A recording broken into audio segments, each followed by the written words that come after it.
Hey, what's up, movie fans? Welcome to Hero Lair. My name's Dan, Josh, Sean, and Mario. Today we're going to be talking about Deadpool. Time to make the chimmy fucking chum. Alright guys, this is going to be full spoilers right off the bat. Yeah, we don't. There's no mincing around, so if you haven't seen it, what the fuck is wrong with you? Yeah. It's been out for a while. Go out, watch Deadpool, and come check out our review. So guys, this movie we all went to see it together opening night. Yeah. This movie made a shitload of money. I think it's like the number one R-rated movie, at least for February. Yep. Just crushed. I think 130 million opening weekend on a 50-some-odd million dollar budget. No one would have thought it. Overall thoughts for me, it definitely delivered. Like after one of the best marketing campaigns you could possibly imagine. Just everything hit. It's hilarious throughout.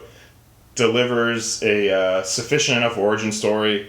Action is out there, but as someone and us that's such a comic fan that has consumed every comic book movie that's out there and regular pop culture, it just the perfect movie at the right time, in the right place. I fucking loved it. Yeah. You guys? Yeah, same, and not just as a consumer of comic films, but as I'm sure some of us as comic readers, as we've said many times, to bring that to life.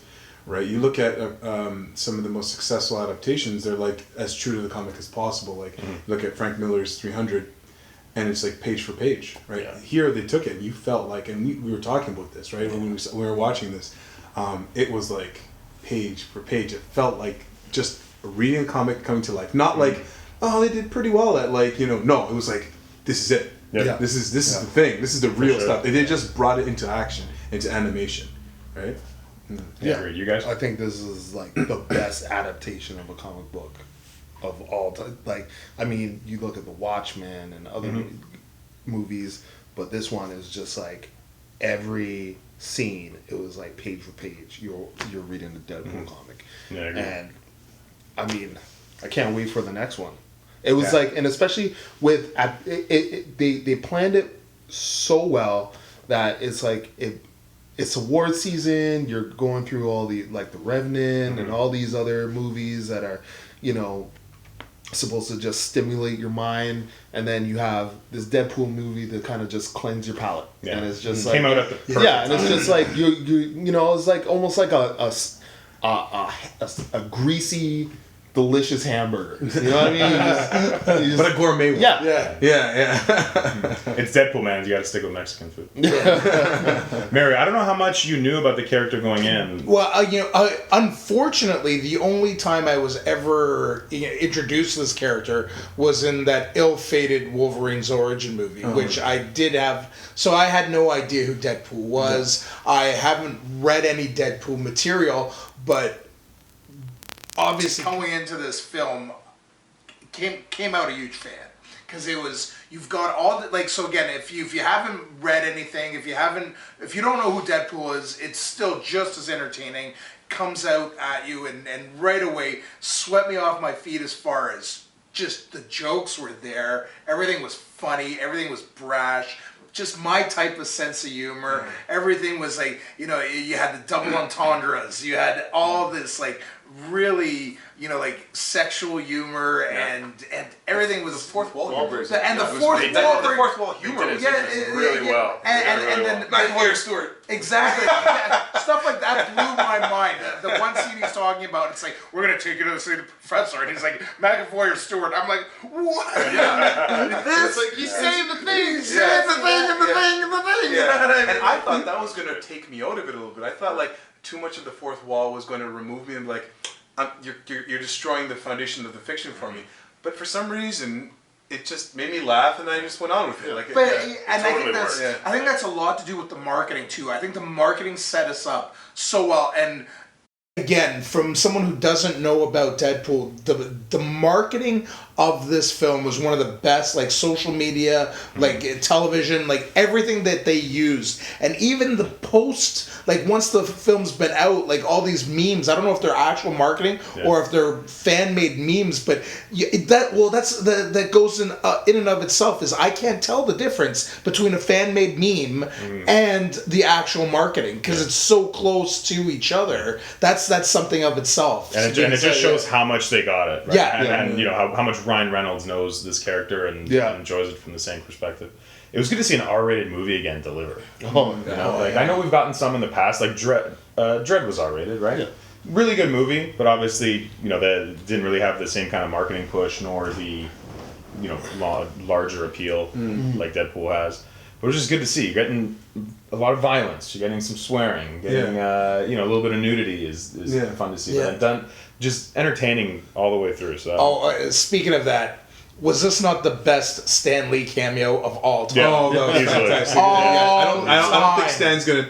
I think that's the crescendo. That was, Yeah, that was like- a mic drop. Yeah, like you can't get better than that. Like that was the best Stan Lee that I've seen. I was just like, I love that one. Yeah. oh my god. So we've already mentioned a bunch of favorite parts. So and the James McAvoy, Patrick Stewart one was one of mine. Oh. The other one that I totally fell for, and I'm going right to the end, where Deadpool is, you know, got his gun to Ajax's head, and then Colossus comes in perfect Colossus form of goody goody. And, you know, bright. You cannot do this. You cannot take this. Five moments. That's all it takes. You are not superhero in morning and night. Just 5 moments. And so right then I'm like, he's gonna kill him. So that I knew was happening. What I wasn't prepared for was Colossus puking in utter shock and disgust. That was so funny. I didn't see that coming at all. It just killed me. So I that was thought my favorite Colossus and Angel Dust were gonna get it on. He saves her at the end. That's what I'm saying. I'm like, That was this great. is gonna happen. Yeah. I think this is gonna. Oh, and just again, like just that speaking of the fourth wall, like your You know what? That might actually be, out of all of the, you know, so-called gritty, grounded superhero movies that try so hard, that is the most legit thing that's ever happened in any of these superhero movies. Yeah. Is a female superhero's tit falling out. Yeah. Like, given That what they're would happen. wearing, and the way they're fighting, That is dead well. Yeah. From all the years of bouncing that we've all done, most of us, and seen many a girl fight, that does happen. All the time. Let me tell you. Yeah. What are some other favorite parts, you guys? I know we've mentioned a lot, but... His dialogue with like Negasonic, Teenage Warhead. Oh my god. Finish your tweet. Go ahead. Hey, there's Sinead. What is it gonna be? That's Is it gonna be silence or smart ass comments? He kind of got me in the box. That was great. I enjoyed that a lot. So she was a cool character too. I mean, she had a yellow suit that looked awesome. A yellow X-Men suit. Like it Just does do an it, old man. school, like. Yeah. You know like, but put Tim Miller and Ryan Reynolds in charge of the entire Fox X-Men universe. Yes. Simon Kingberg and Bryan Singer have done a commemorable job, especially Bryan Singer launching this whole thing. Fuck, these guys get it, man. Yeah. And I don't think it's just, and Ryan Reynolds especially for this character, but fuck, to nail Colossus and everything else. Perfect. So Make him in charge of this whole universe. Dude, Honestly. that one line was like, you know, only the two of you in this big, huge mansion. It's like Fox couldn't afford to get any more X-Men. That was I'm great. dying, like just the inside jokes and like, and you're right, and just the revelations of like, here, you know, like here we are. It's like you are in this, like the audience. You're in this movie, whether you like it or not. You are 100% involved. You know what I really enjoyed? It was a bit of a subtlety. Was that, you know, like a lot of like vampire movies or whatever, like someone who has like a bit of an immortality kind of condition, they'll get shot and they just keep on going. He registers pain, but like he's so psychotic, he almost goes over to just ignore it. When he gets his hand severed, it doesn't just go in a cheesy way, like, and just grow right back. It goes Takes over time. like a fetal that developmental was- state. yeah. When you actually look into the hand, it actually develops exactly like a fetus. And it has, like, you can see it's run over with capillaries, and it's like almost translucent. And then he starts like stroking with the baby, with the developing like fetal hand. But it was so funny because it was legitimately a fetal hand, and they were going over scientifically the developmental process. better to look. I thought that was it was both comical, but scientifically correct and grounded it and was- believable in terms of his mutation, right? Dying that whole Or time. forced mutation, as it were. Yeah, they hit a lot of that. So some dislikes. I mean, there are some. I mean, it's definitely not perfect. The plot very is basic. You know, it is just, you know, save the girl in the end, right? But it totally works. The villains do the part that they're needed for, right? Angel Dust and Ajax. They're there to fill the role. they do the right stuff. Kind of some inconsistencies with Ajax's Character? powers, right? Because I guess he says he has, enhanced reflexes and the fried nerve endings, so he can't feel pain anymore. Yeah. But there are times where he takes a sword, through the leg that would likely sever his, hamstring. Like mechanically, or how fast it is. Yeah. But it still just works. I mean, you wash over all of that, so it still just works together. I didn't wash over that too much. Like that didn't make sense to me at all. It stands out. Yeah, like it really stood out because like when you can't feel anything, that's one thing. Fine. So if you were to I were to punch you and I can't feel anything and I hit your jaw, I can continue punching you even if I break my hand or something like that, right? Yeah. But he was very sturdy. Yeah, that's fine. But like Yeah. at a certain point, if your skull caves, you knock out. It doesn't matter if you can feel anything. The nerves can't just get the information. Yeah. Or if you sever a tendon that's necessary for some kind of movement, Yeah, you you shouldn't can't be able move to walk it. You that can't thing. move, Yeah. right? Or if you get Yeah, stabbed in the chest, you're gonna die. Like it's not about feeling the pain, Right. right? Yeah, so that was some stuff that was definitely kind of rushed, and I know there's a lot of things that were cut for budget because they just kept slashing this budget in development. Like I think originally there was supposed to be 3 villains in it. Okay. I think there was supposed to be another kind of major action scene. Like he was supposed to go through all those guns. Remember where he forgets his gun bag in the car? There was a scene where he was just pumping bullets through like an army of guys. It's just gonna be too expensive, so let's just kind of cut that out. Oh, I forgot it in the taxi cab. Yeah, but majority of Deadpool 2. Yeah. Majority of these things are just nitpicks, right? Yeah, Because well, it does kind of fit. It'll be interesting to see when they take Deadpool and put him into like an X-Men movie. Yeah. Or where it doesn't, because in his world, the way they built it now, Yeah. when it's a Deadpool movie, it works like this because we are in his psychosis, we're in his brain, right? It'll be very easy. You can't do the fourth wall break.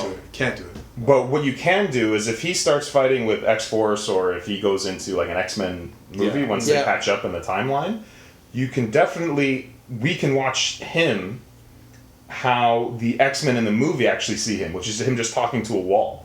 Yeah. That's how it can be. Like, who the fuck is this guy talking to? And that would be right? that would be genius. Because now we see what it's like outside of it as opposed to being in his head. That'll kind of work. That would work really well. I feel as though if they did try any fourth wall breaking, that would my fear for this movie, which was unwarranted because it worked. But I feel that like there's no way really to do the fourth wall in X-Men without breaking.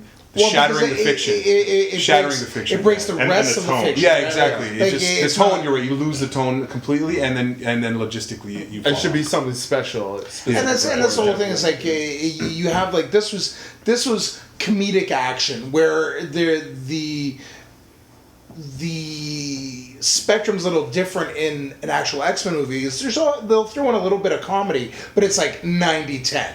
Yeah. Like where here it was more like 70-30, 7% comedy, 30%, or even 60-40, whatever you want to call it. But there it's much more skewed to the action side than it is to the comedy side. So you would have to make it a psychosis or like a third party watching them do it. It'll work no matter what. Thoughts on his origin? Because I know Deadpool has a few different origins, especially when you've gone through retconning and different versions of the comic. What did we think of this one that they utilized on? No, it was very something different because normally we've been used to mutants, having that gene. But this is the first one that they're like, we inject this serum and then we. Well, in the comic he gets it from Wolverine, right? So doesn't he join the same Weapon X program? He is a weapon. He is in the Weapon X program. He gets a healing factor from. Yeah, and it's cannibalized from him, but it doesn't work. That's why his cells are all deformed because they're a new type of cell. What was weird in the film though, which it was like in this Deadpool film, was that they were triggering a latent mutation that's already in him. Mm-hmm. If he has any. Which was I think they should have just left it. They influence him, so they create the condition in him, not trying to harvest something that might be there under some stress of pain, and it was just weird that way. They did an interesting thing though, because this exists in the same universe as the X-Men movies. So they did an interesting thing now of which explains why all these other mutants aren't walking around. So you can introduce a new character because his the girlfriend in this, Vanessa, she's copycat, right? So what's to say she doesn't at some point in a sequel or already has it because she has the same dormant gene, right? So it works if you're going to use that as a plot device to introduce new mutants down the road that weren't born a mutant at birth or didn't develop it in puberty like most would. So that was kind of clever. I suppose. But both of them coming from Weapon X is such a cool part of them and Wolverine's. Yeah, I do like that aspect. Of them and Wolverine's relationship. And it'll be interesting when we go forward and where this franchise is going to go, because fucking it's so much goddamn money. They're going to make a ton. Of course. Yeah. At what point does he... Because he does mention Wolverine, but he's only Deadpool for a year in the movie, but he was a mercenary. Because they do mention he was a mercenary dishonorably discharged. Yeah. So what's to say that he didn't know Wolverine back in his mercenary days? Yeah, when he was really young. That's likely how they'll write it in, where he was just Wade Wilson. He wasn't really Deadpool, and now he's Deadpool. If they work it in, I think that'll be the way to do it. What'd you guys think of Ajax, the villain? It's very one-dimensional. His powers were inconsistent, as we talked about. They made him overly evil, like, you know what I mean? Like, I will torture you, British and villain. Smile, and like just he was a bit of a contrived villain. He did the job for a one-off, I think, right? Exactly. He was more of like a Bond caricature villain than anything else, right? I don't get him. Just something for him to fight against, not meant to be there for the prolonged thing. Yeah, but they could have. But like the thing is, though, there are like a lot of Marvel randoms that you could use to you could kill off, and that would be like great for the fanboys and fangirls. And you know what I mean? It'd be great to see like, oh, it's that character, and then you kill him off. But like but he was just so weird, and he was just so inconsistent. I can't feel pain, but he grabs the guy's neck and holds him up by one hand, so he's got all this strength. Yeah. You know what? They needed a jobber. Basically, he was the Brooklyn. He's the Brooklyn brawler. It wasn't supposed to be about Ajax. The whole thing was supposed to be about Deadpool. Yeah. They needed one to get. They didn't want to waste, because I guess they had this budget and they didn't want to waste a good villain. You know, with that good, much. Don't waste a good villain. I'm just like what I'm saying is that there are a lot of Marvel jobbers that you could have used. That's true, but somebody had to die. Yeah. And it's like, out of all, like, which Marvel villain did you? Anyone. Like the ones that we don't really know and talk about too much. Ajax, right? You know what I mean? Well, Ajax is but they interchangeable. changed him up. Like you know what I mean? The build-up and the enjoyment of the film is not the villain. That guy just fills role. Yeah, he was just... It's learning about the character, seeing a real interpretation of him being in his own head, and that they totally deliver. Like, expect a lot of D-list guys when they're coming up against Deadpool, because somebody has to go. They gotta die. They gotta. All right, so at the end, there's the great, literally Ferris Bueller ending with the robe. Like, that's straight out of the end credits. So Ferris fucking Bueller, good. so well done. And then they talk about number 2 and Cable and the time travel story, this and that. On the subject of villains, if they bring in like an Omega Red, Oh my god, that would be cool. But they cannot do what they did with Ajax with Omega Red. No. They need, that's where they can't just phone that in, because he can't be a jobber. Because he's someone that can be introduced both in present day or even in the he's got so much past. depth, so much history, and he's so freaking cool. like You an can't just X-Men Very Deadpool? cool, yeah. That would be a good great export one to villain. see. Omega Red? Yeah. That would be my number one choice. Yeah. For sure, yeah. So normally we do questions right at the very end, but there's an interesting one, a subscriber question from Moses King. So, thanks for your question, man. So, Moses asks, hey guys, I'm a huge fan. Can you do a review of Deadpool and maybe talk about the future of R-rated comic book movies? Okay. Apparently, Wolverine 3, X-Force, and Spawn will be rated R, so I'd like to hear your thoughts. So, thanks for your question, man. It makes... I fall into two camps. One, you want to be nervous of copycats and things being R just for the sake of rated R, because that doesn't always work. And we can look to those Punisher movies being that, where they were entertaining, but they just didn't hit. And I think they were lied too much on gratuitous stabbing violence. through the face. And then you just shock value violence. There you go, right? So you can fall into the danger of doing that. If the property deserves an R and will be better because of it, I'm all for it. And Wolverine is the first on my fucking list. First on my list. Oh my god. The movie The Wolverine was 3/4 so good, right up until the end with the crazy samurai, Silver Samurai robot and shit like that. And all the best stuff that was cut out of that. Oh yeah. Because there's a part where he goes and fights ninjas and he's tearing them apart. Yeah. And they cut it for PG-13. Yeah. And we're in this weird spot right now where studios are like, oh, you got to make it PG-13 to be successful. Yeah. Like you know what? Terminator movies are PG-13, We just did like a Die Hard has been PG-13. Yeah. Fuck off. Yeah. You know, Yeah. like now that's almost been the opposite, where you've taken away what was so vital about those franchises and those stories and the tone in order to get a bigger audience, but the bigger audience isn't interested in those because they work as R-rated. Yeah. Imagine trying. Sorry, go ahead.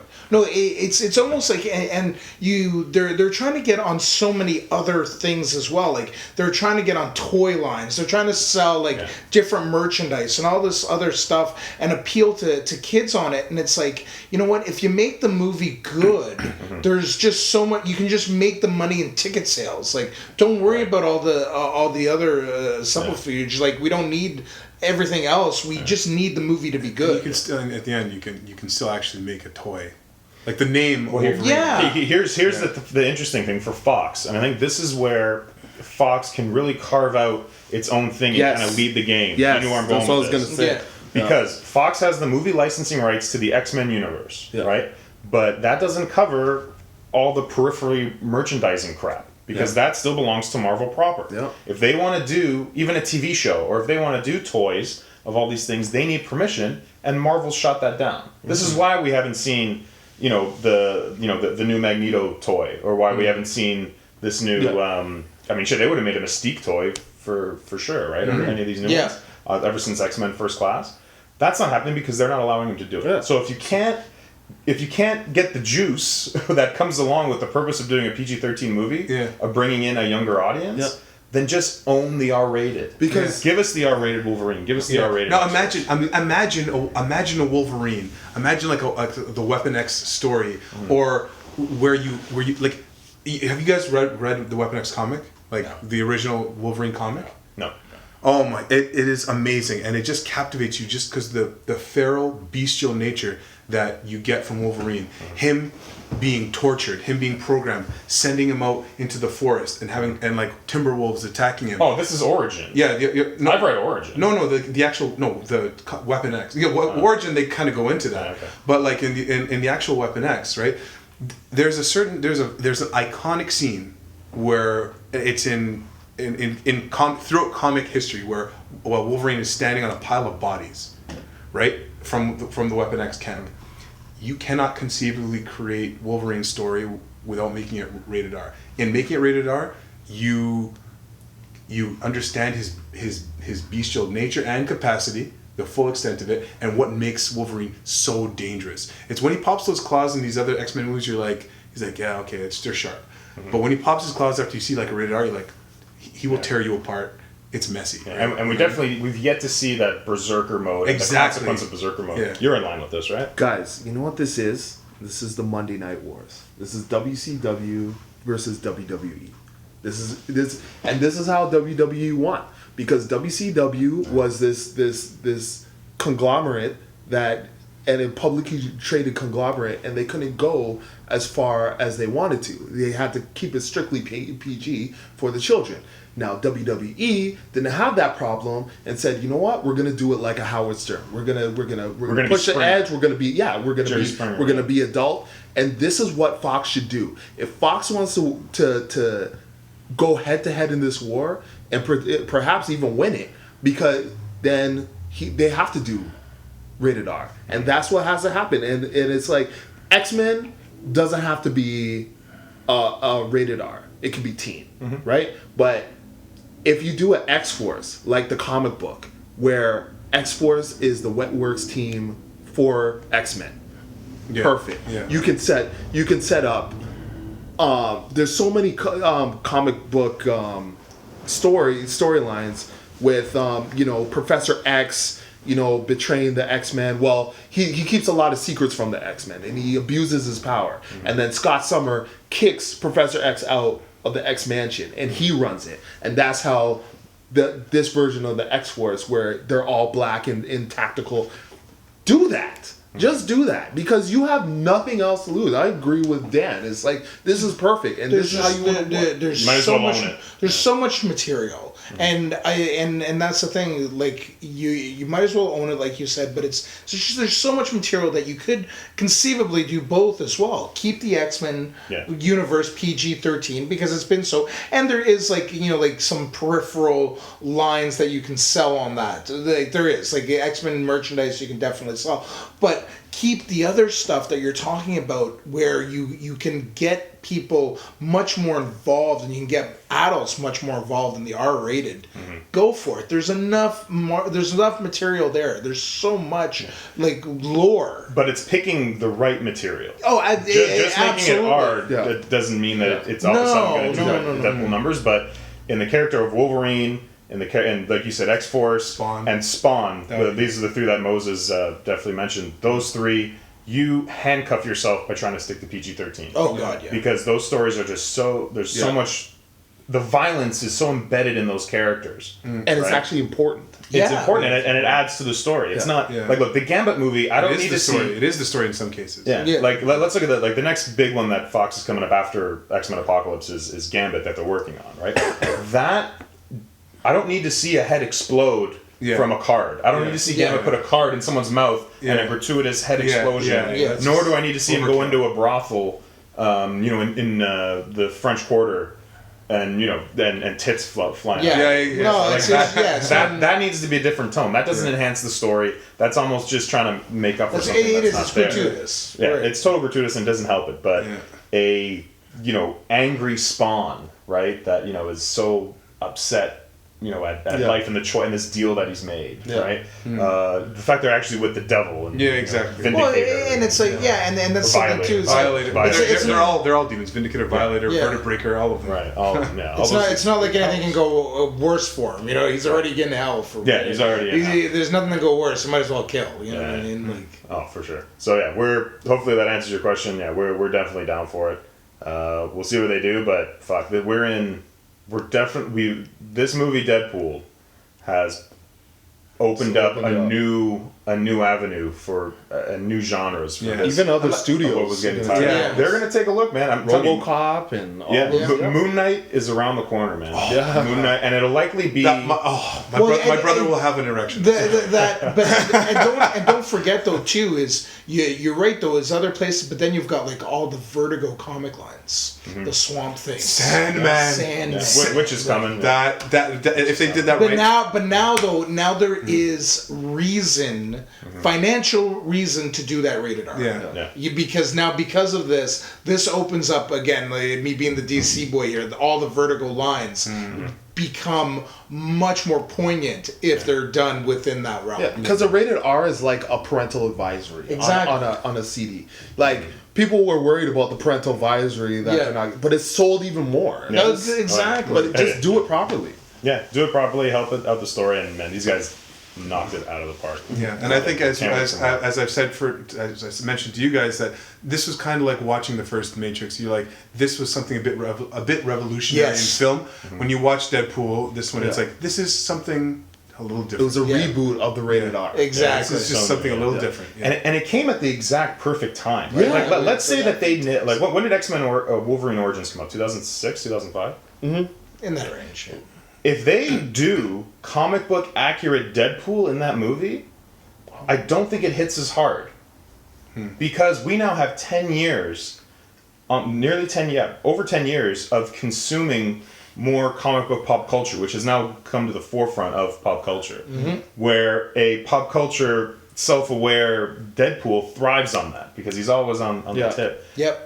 It was so worth the wait. Yeah. Because I don't think this type of response happens 10 years ago. No. As opposed to now. Even if they got the costume right, even if they got like the jokes right, and they tried to spin it off, I don't think it would have hit as well. Because not enough people know about it. Or at least we've seen so much of the genre, and we've seen different versions of the genre that we're used to watching. Okay, the Captain America Civil War is different than, Man of Steel. Right? All the Guardians of the Galaxy is completely different from Thor. Yeah. And things like that. The populace has a bit more of a palette Yeah. for what the Absolutely, ranges yeah. of movies are. And this played to all of that. Whereas in 2005, 2006, even if they got the suit right and the storyline right and the characters, Yeah. It would have played to us, but nobody else. Yeah. exactly. Plus, you're There wasn't looking at- as much mainstream stuff for him to pull. Plus, from. Deadpool's an even more popular character now because Yeah. he's had more They've had more time, in the comic, and he's become more popular with the whole series. Even of in cartoons, Right, it tells right. you. Don't forget too is there's also a little bit of the notoriety that he's gained from that Wolverine origin Yeah. movie, like Of being so bad. of being Yeah. so bad and having so much backlash. Like me again, not knowing who Deadpool was, all I heard from every friend that I had who was a comic book geek was they just ruined Deadpool. That Deadpool was this, that. You know what I mean? Like, to me, it was just like, I had no idea who Deadpool was. Like, for me, it's like some guy who had swords coming out of his hands. That's even though they wouldn't fit. Baraka from Mortal Kombat. You know what I mean? Like, I had no idea. And then from, again, like you're saying, then like everybody just going, oh, that's not him. That's not. It built up this whole thing. Like, so for me, with no knowledge whatsoever of Deadpool, other than that introduction, it was like he gained this notoriety. This whole type of almost folklore around him, and then when he came out, and now this is the Deadpool that everybody's talked about, and he's true to form. Yeah. And played by the actor who for 15 years was trying to make a superhero franchise work. Yeah. Exactly. It's amazing how certain things just come together. Right? Yeah. You think they're done, and the right studio, the right guys, the right Serendipity, time. you know what I mean? Like it really is. That's what takes hundreds of millions. So that's the first one of the year, guys. Yeah. We got a lot more comic book stuff to. Like next week, like a couple weeks. Yeah, I think we're under a month now for Batman v Superman. So keep it coming, folks. Keep it coming. Thanks for the questions. All right, guys, that's all the time we got for today. Hope you enjoyed our Deadpool spoiler review.